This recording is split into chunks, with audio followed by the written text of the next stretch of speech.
I hear you. I hear you, Darren.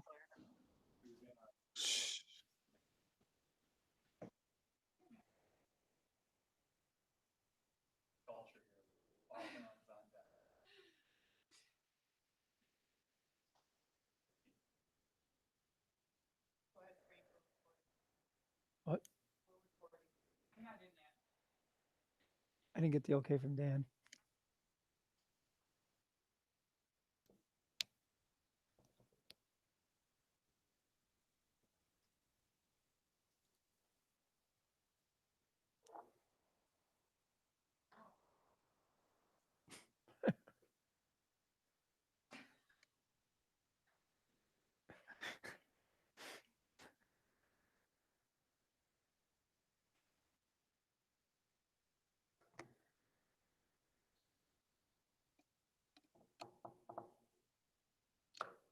Okay. Call this meeting to order. Please stand for the Pledge of Allegiance. I pledge I pledge Pledge allegiance to allegiance the to the flag flag of of the the United United States of States of America America and and to to the the republic for for which which it it stands, stands, one one nation, nation, under under God, God, indivisible, indivisible, with with liberty liberty and and justice for justice all. for all. Roll call, Jill. Frank Carini, Here. Cheryl Cerniglia, Here. Leah Schreiber Johnson, She's trying to get audio, but she's here. Amy Malat, Here. Darren Grabowski, Here. Jane Eichhoff, Here, Mark Verhalen. He is not here today. Mark's not here. All right. Good evening, everyone. Welcome to the July 13th school board meeting. Thank you for attending. Number 4 on the agenda, consent agenda. We have A through C. Anybody has an objection? We just need an approval on the personnel side. Can we just get a little clarification on the personnel for virtual? These are, I'm assuming, those are all like temporary employees? Okay. Okay, thank you. Dan, we can't hear you. Look at your little. Push a button.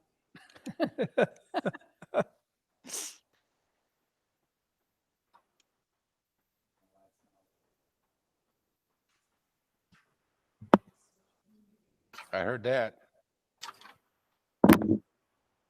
Well, Cheryl, maybe I could help a little bit while we're having technical difficulties, if that's okay. Sounds good to me. We had a number of families that had said likely our children are not coming back. So what we're looking to do is create a virtual school. For example, we're going to hire a teacher to teach purely virtual. That would be the setup. Use different equipment. Depends. We'll look at the curriculum moving forward and what that's going to look like. But for example, one teacher would teach both 4K and K. We hired another one to do grades 1 and 2, another one to do 3 and 4, and then 5, 6, 7, and 8, we're going to hire an individual for each of those grades. The only one remaining is 8. And right now we have them on limited term contracts, meaning we do not have to non-renew them at the end of the year. However, we do have them for the year. So if virtual falls apart and all the kids rush back to school, we will use them in long-term subbing positions or working in the schools in some capacity where there is never, ever, ever a shortage for teachers in our district. Sure. Okay. Troy, did you say there was or wasn't any virtual teachers for the high school? Lisa and I are working on that, but yes, there will be one for sure. And then it's just a matter of what's it going to look like. So one, we're getting there. You know, we don't have 100% of the answers, but I get one person can't teach English and social studies and math and science. So the person for high school would be more of a shepherd working, making sure people are moving along. The curriculum part we're working on with Mr. Krennick, with Lisa, Bridget, Dan, everyone. Okay. Okay. And is it possible also too that there might be teachers at the secondary level who can't work due to, health restrictions, that maybe then they would be put into a virtual classroom as well? That's a great question. I think the biggest concern we have, I've talked to almost everybody with health concerns. I think I only have one more person to speak with. I think like the email you received today, it's not a health concern. It's more of a, what if? What if I get sick and I have a little baby? And I totally get that. Right, right. The problem is if we let the teachers decide what they're doing, we're not going to be staffed, and we're not going to really be running a school. We'll be hiring a lot more. Right. So we're not there yet. We'd like to work with everybody, figure out what we can and can't do. But the idea right now in our heads is not conceptually to hire a science, a math, an English, a social studies person for the high school in addition to our current staffing. I think there are ways around that though. Okay, thank you. Troy, I don't remember what all the options were for parents as far as the survey that went out, but let's just say anywhere from, yep, feel free, take my kids back, to I won't be sending them back. Do you think that if and when parents know that there is a virtual option, that some of the people that were in the I'm comfortable sending them back, if there is a lot of protocols in place, might say I'd prefer to move them into the virtual school if that's an option?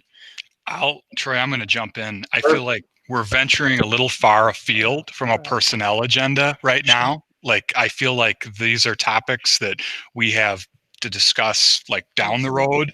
I feel like we're deep down a rabbit hole. And at this point, what we have are a handful of individuals who will either work on a specific project for a specific group of students, or will enter a standing subpool, which we've asked for many years, both of which excellent, responsive, important things that'll serve the district. So I understand there's a lot of like considerations and anxiety building by the moment, but let's stay narrow and not venture too far from our posted agenda. So if we could. Good point. Thank you, Dan. Yep. We still need a motion for the personnel, right, Dan? We do. Can I get a motion? So Niglia moves to approve personnel second. hirings. Oh, hold on a second. Any discussion? All in favor, say aye. Aye. Opposed, say nay. Okay. Motion passed. Next on the agenda, public input. We recess formal portion of the meeting to entertain comments or questions on the agenda items. I do have two people that would like to speak. Terry Grogan. I don't know if you can hear me. Hello, thanks for having us. Good to see everybody. So I'm here to speak in favor of the courageous resolution that is being brought forth tonight. I want to thank you for your time and consideration in putting that together. And just some comments as a teacher in the district and as a parent to school-age children. I know the importance that education plays in our community. That's why I think it's important for us to have a multifaceted approach to coming back in September. The safety of not only our students, but our staff, and I appreciate seeing that there's virtual positions being added to our staff. I think that's a great start, because there's so many different moving parts and so many different ways that people are feeling about coming back to school. And we need to take all those into consideration and honor them without being judgmental. Because regardless of why somebody wants to come back or not or can't, I think we need to acknowledge that. To have different ways for students to be educated in this time this unprecedented time is really important.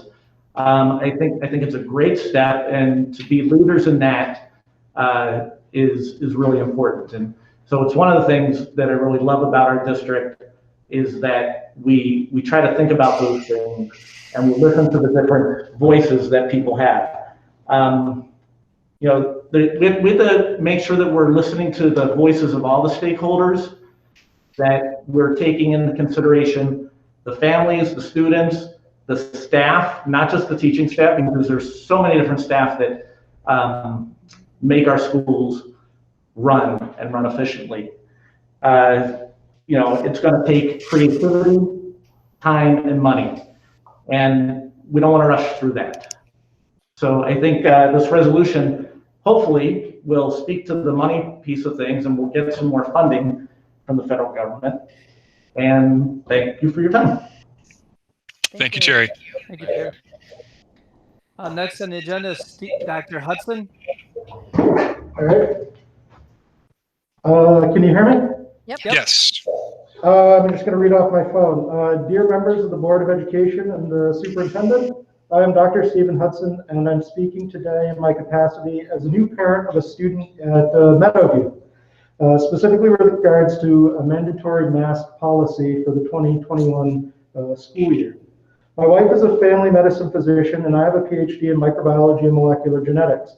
We also have 2 children and appreciate the issues you have before you given the times that we are living in. If the schools of the district are to open for the 2021 school year for in-person instruction, wearing a mask must be mandatory for any safe reopening strategy. Given that COVID-19 is spreading through our community and that COVID-19 represents a significant threat, what can be done to limit viral spread? Every major public health, medical association, and hospital group relevant to the health of the children of this school district comes to the exact same conclusion. Social distancing, hand hygiene, and masks are the key to reducing viral spread. As experts in the field who live in the community we are here to assist you, I'd like to provide you with a short list of recommendations. First, subject to CDC guidance on exceptions, cloth masks should be mandatory for all students, faculty, and staff while on school grounds. To ensure masks aren't shared or left about, students, especially in the elementary schools who may be prone to do that, should be given a lanyard or other device to help secure the mask to them physically. Communication to parents should begin as soon as possible, so procurement of acceptable masks, that is to say those without exhale valves, which sort of defeat the efficacy of the mask itself, and safe wearing practices can start at home. A survey to parents to identify those in financial need should go out immediately so masks can be obtained as required. To the extent possible, N95 masks should also be provided to staff or faculty for situations where a student is unable to wear a mask due to medical reasons. There have been almost 5,000 new cases of COVID-19 across the state of Wisconsin just over the past 7 days. The Oak Creek Health Department acknowledges today that COVID-19 is still spreading through our community. We know that COVID-19 is a serious respiratory illness that is highly contagious and has the potential to cause debilitating or deadly illness in both children and adults. We must consider the safety of teachers and staff, and while school-age children tend to have milder symptoms, we must also consider their safety as they are not immune to life-threatening consequences.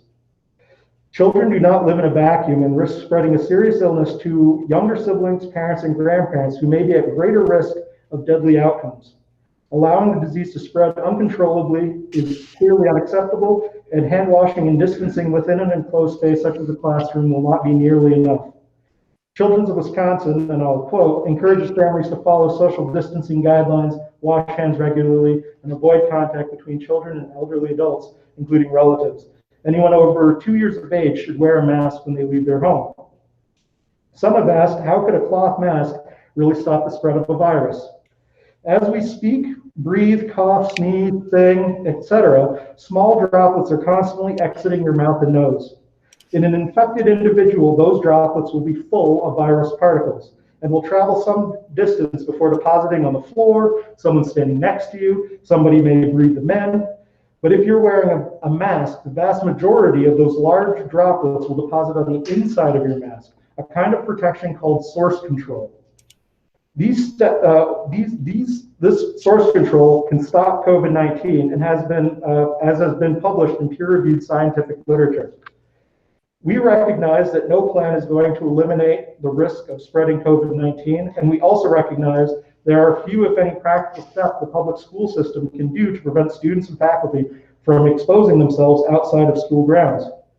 The Board of Education should therefore focus their time on reducing the chance of viral spread to faculty and staff and students once those infected individuals get on school grounds and before they're tested positive.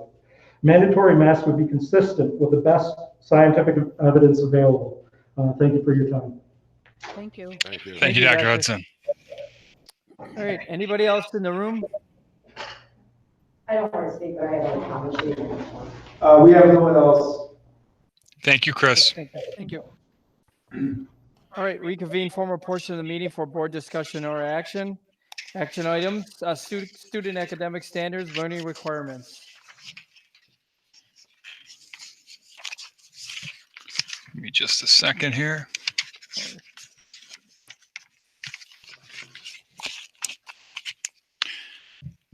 Okay. Do we have John Krennick on the call? Yep. You. Okay, here we go. So 3 weeks ago, the board was presented with information on the Wisconsin academic standards. This is an annual update and vote to adopt the Wisconsin academic standards for 2020-2021 school year. So if we have any questions for John, otherwise I'd call for a motion on this subject. Yeah, do we have a motion? Mr. Niglia moves to approve as stated. Eichhoff seconds. Any discussion? All in favor, say aye. Aye. Aye. Opposed, say nay. Motion's approved. All right. Number 7, informational items, 2021 and 22 calendar proposal. So you can see that we have had some input for the development of the 21-22 calendar. We included our professional development planning and calendar committee. There was input prior to the conclusion of the school year. This proposed calendar simply mirrors the one that we have in place starting this fall. So the dates, the PD, the spring break, all of those align with kind of the concept that we propose for this particular school year. So this is just kind of a carryover, so it's in place for 21-22. This is a little sooner than we might discuss it normally, but we anticipate a lot of folks wanting to make plans that this is contingent upon. So it's a nice service, I think. Lisa was good enough to help provide us with here in some of the later days of her time here with us. So we're glad to have it.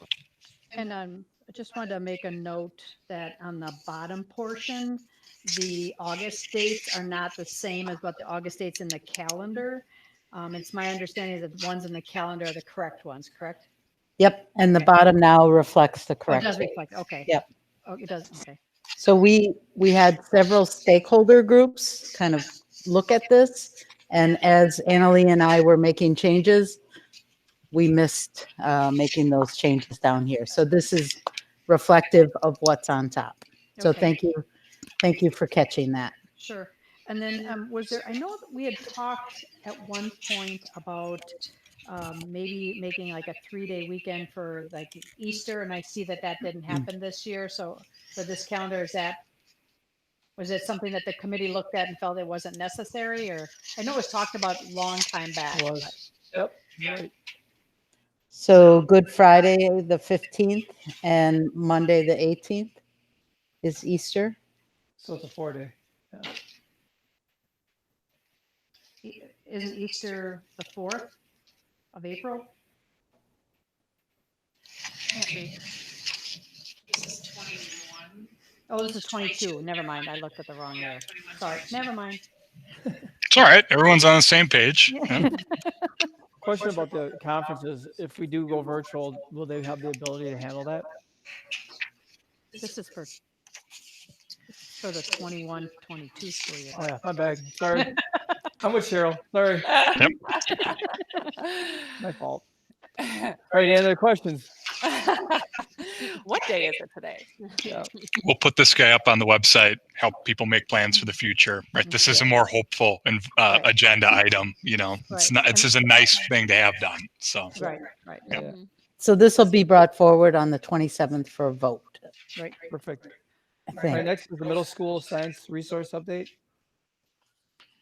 Can you hear me? Just want to Yep. make sure. Can. Loud Okay. and clear. So, back in, March or April, we brought Amplify forward and it was not adopted, and the board had asked to continue with the pilot process in the middle school. And I just want to bring you up to date to where we are today and where we're headed for 2021 school year. So 5 vendors presented different science curriculums. They were from McGraw-Hill, Amplify, Houghton Mifflin, SEPUP, and Discovery Ed. All gave 1-hour presentations to our middle school science team. From there, we narrowed it from 5 resources down to 2.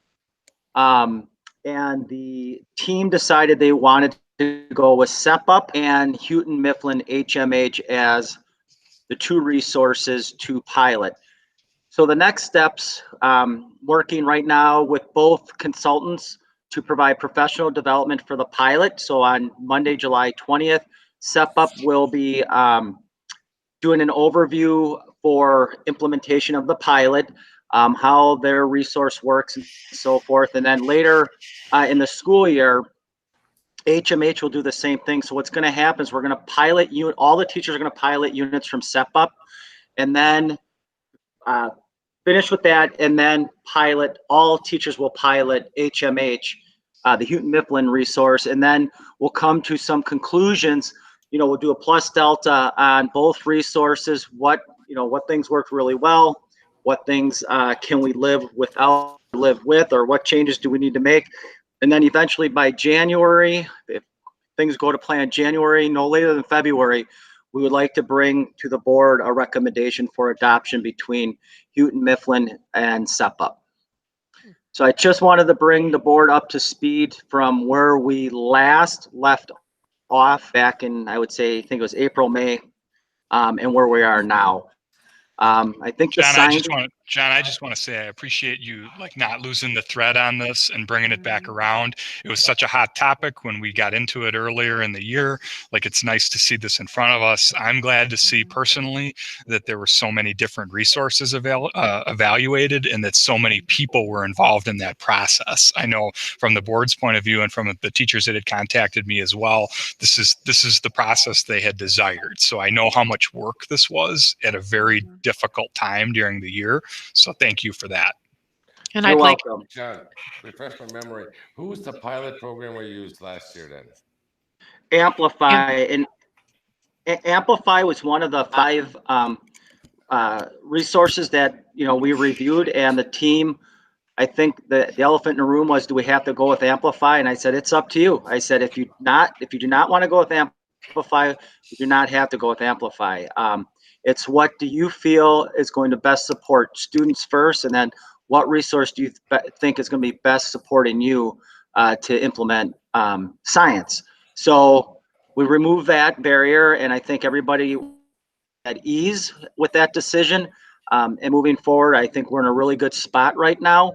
The lessons, I think, with Amplify, it was kind of a top-down process, and that it is what it is, and we've regained our footing, and now we're in a really, really good spot with staff having a voice. Yep.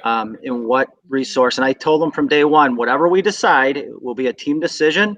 And ultimately, you have to live and teach with the resource for the next X amount of years. So it's really going to be a tough decision for you, but it's an important one. But most importantly, what is going to best support students and what's going to best support you as educators.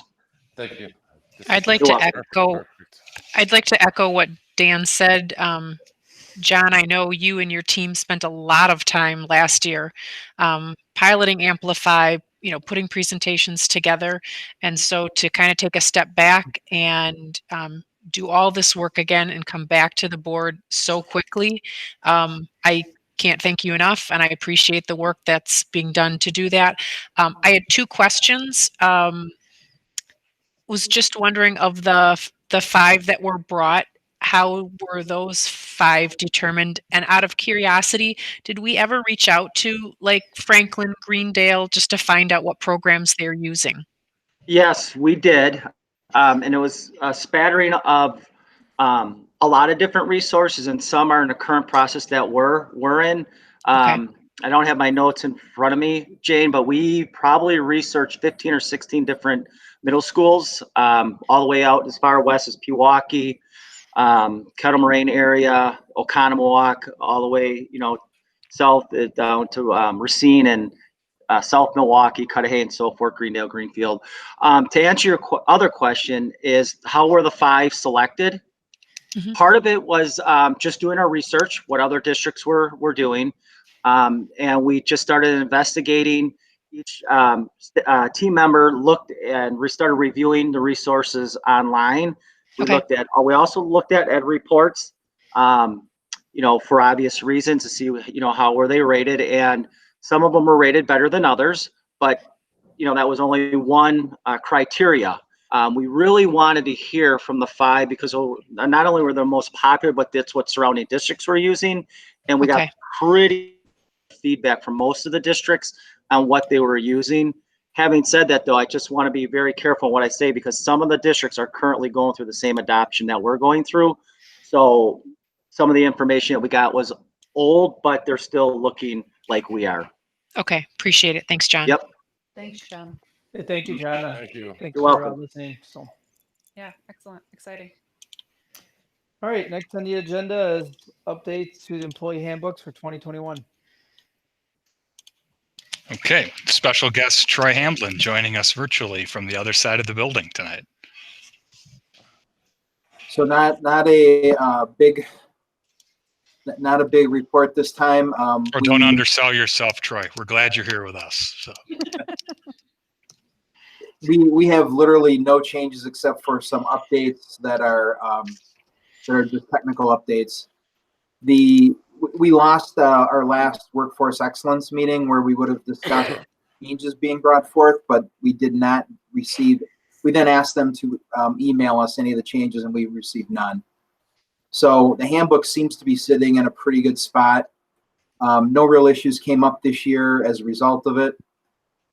As Lisa just scrolled, we will have some updates to it with COVID-19 and some Title IX regulations that came out that we'll probably have a board policy also for you to review on that one, and then we'd include it in the handbook. So, Troy, I got a question for you.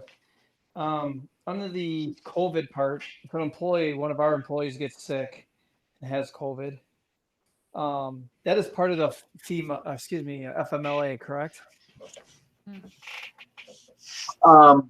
It's part of the new emergency sick leave piece. Yep. Then they can use their sick leave for COVID. One of the questions, I have a call with a law firm tomorrow. A whole bunch of us are on it, and we're going to be asking similar questions. Has that been deemed an FMLA thing or not? Got it. You can update that. That'd be great. Just curious. I just got a weird question. Would they be able to use hang on, what's that called? We just said this at work. Workman's comp, because they're going to say they got sick at work and try to go after workman's comp because they got sick at work. Another great legal question. We'll be talking about that tomorrow, but the overall is it's very hard to prove where you got something or how it can be. Okay. Good question, though. So more to come from Troy on this topic, and the Title IX update you will see in short order as well. That's a pretty big thing being worked on in school districts throughout the state and country right now. So there's a number of states trying to sue the government to stop it, including Wisconsin, to the best of my knowledge. So more to come on those two subjects, but Troy pulled out 2 of the heavy hitters. So Okay. Thank you, Troy. Thank you. Yep. Next on the agenda. Oh wait, I have a question. Can we be asked if we have questions? So the part of the recommendation for the recommendation for the motion includes a statement that says to delegate the handbook to the administration for management update and modification upon approval of superintendent and administrative cabinet annual review. Can you tell me what this means? So this is the same language that we've used every year, Leah. It will allow us then to update, for example, the handbook without school board having to take formal action, for example, on Title IX changes, or for example, on the COVID changes that we add to the handbook. Or as things come up where we find errors, we just make the change to correct an error. Again, we've had 0 complaints about it. If there's something changing that because of some big issue, we will also let all staff know we're making this change. And it's become the practice of the Human Resources Department and the business office to work with the Workforce Excellence on this. And should they enter into murky waters on a subject that would obviously be one that garnered substantial attention, Troy brings something like this back around. Like, this isn't the sort of thing that, like, to kind of read between the lines here, this isn't the sort of thing that people want to be surprised about. This is like one of those things that we want to be very clear and very transparent around updates. It's just historical standard language Troy's used for, I don't know, Troy, this predates my time here. Yeah, since 2016. 2016. Okay, thank you. Good question. All right, thank you, Troy. Next, the school board resolution urging federal and state action providing emergency stabilization funding. Okay. Board member Schreiber Johnson, would you like to take the lead on introducing and discussing this for the room, please? Sure. Good. So I have brought this before the board because I think we are all in this room aware that there is some significant possible challenges being faced across the country, not specifically only here in Oak Creek, across the country for public education when it comes to funding. In our state, we have some possibilities of lower state revenue due to an economic downturn that I think we need to be prepared for based on the way Wisconsin funds its public schools.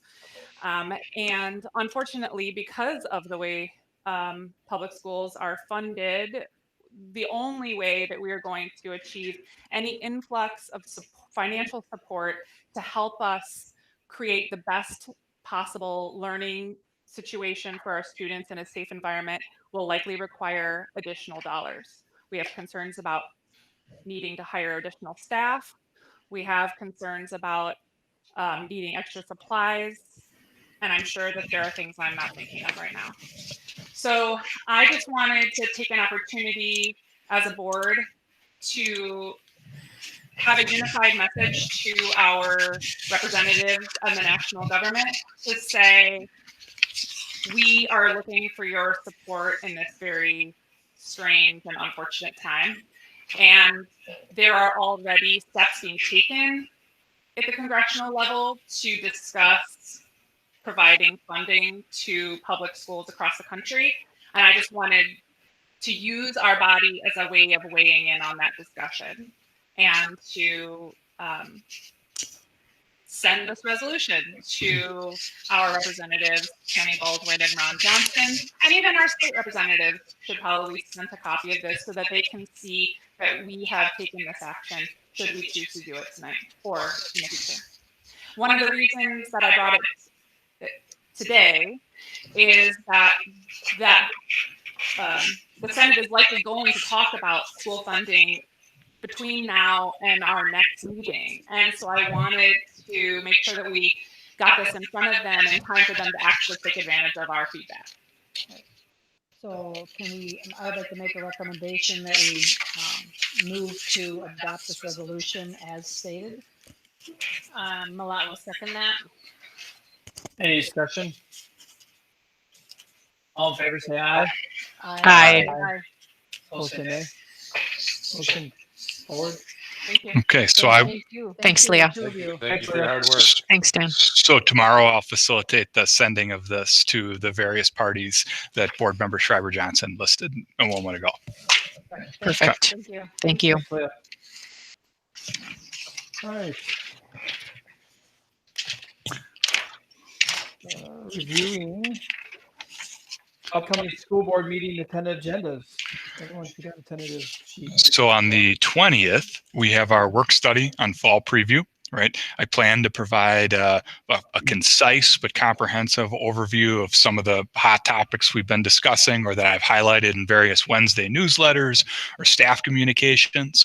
Expect a thoughtfully constructed presentation and some companion documents that we'd send very shortly thereafter to the community that responds to a lot of the questions that we've been kind of batting around since we left around St. Patrick's Day. All right, so that'll be a good night for us to talk as a board and workshop session. And on the 27th, calendar comes back, handbooks come back. We will talk about the annual meeting budget update preview. It'll be Andy. Retirement health plan participation overview. Review the annual meeting agenda, long-term disability policy renewal changes, donations report, financial report. My favorite, the tri-annual assessment on the school nutrition and local wellness policy. That was mine for a number of years. So, and then we'll talk about visitors to school and school volunteers, two very important policies that are implicated by the pandemic. So things for us to discuss that will require board to take action for us to alter these or modify them temporarily. So there's a lot of big topics coming up here, and I would expect August to be very similar. We're going to be very busy board for the rest of the summer. So the board work study is open. It's an open meeting, right? Yep, we'll have the remote. We'll have the remote viewing room set up, and the other step I plan to take is people will be very interested in the subject, right? So normally we'd send messages the following day. If we choose to do that, we're going to send it first thing in the morning, or if we finish early, might even send it Monday evening. Like people will be interested if we are in a position to have materials at the ready and we wrap our meeting. Like I'd send it out as soon as humanly possible. So all with the knowledge that we're going to be planning right up until the first day of school, like I've said in everything I've sent out of this office since March. So Right. yeah. Would it help you so that make the best use of our time? But if any of us have questions, so maybe send those to you ahead of time. So if you have questions too, like another feature that we're preparing in the run up to the beginning of the year is a digital like web content FAQ. Right. So oftentimes some of the questions that emanate from the board are great starter questions for us to start to populate those documents with. And also like things I've gotten from staff, things we know people will be very interested about. We start down that road already. So I very much appreciate having those things in advance, not just for the meeting, but for web content. So like helps us move down the road more quickly. So. And there will be time at this work study for us to be able to ask additional questions that come up. Like format wise, it'll be similar to a lot of our other work studies. I'll talk about a concept for a few minutes. We'll have it's just a more open discussion, like when we've talked about handbooks or boardsmanship or whatever in the past. So give us a chance to have that robust exchange. So good. Okay. All right. The board will consider a motion to convene in closed session pursuant of Wisconsin statute. All right. The board will consider a motion to convene in closed session pursuant of Wisconsin statute 19.851E for the purpose of deliberating and negotiating the purchasing of public properties, investing of public funds, or conducting specific public business whenever competitive or bargaining reasons require a closed session. So Niglia moves to go into closed session. Any discussion? Roll call. Jane? Yes. Carol? Yes. Darren? Yes. Amy? Amy? Mark is absent. Leah? Yes. And I am a yes. Okay. Chris, you can cease recording and we're all going to shut down out of this meeting and go. Sorry. Chris, you can stop the recording and we're all going to close out of this meeting and move into closed.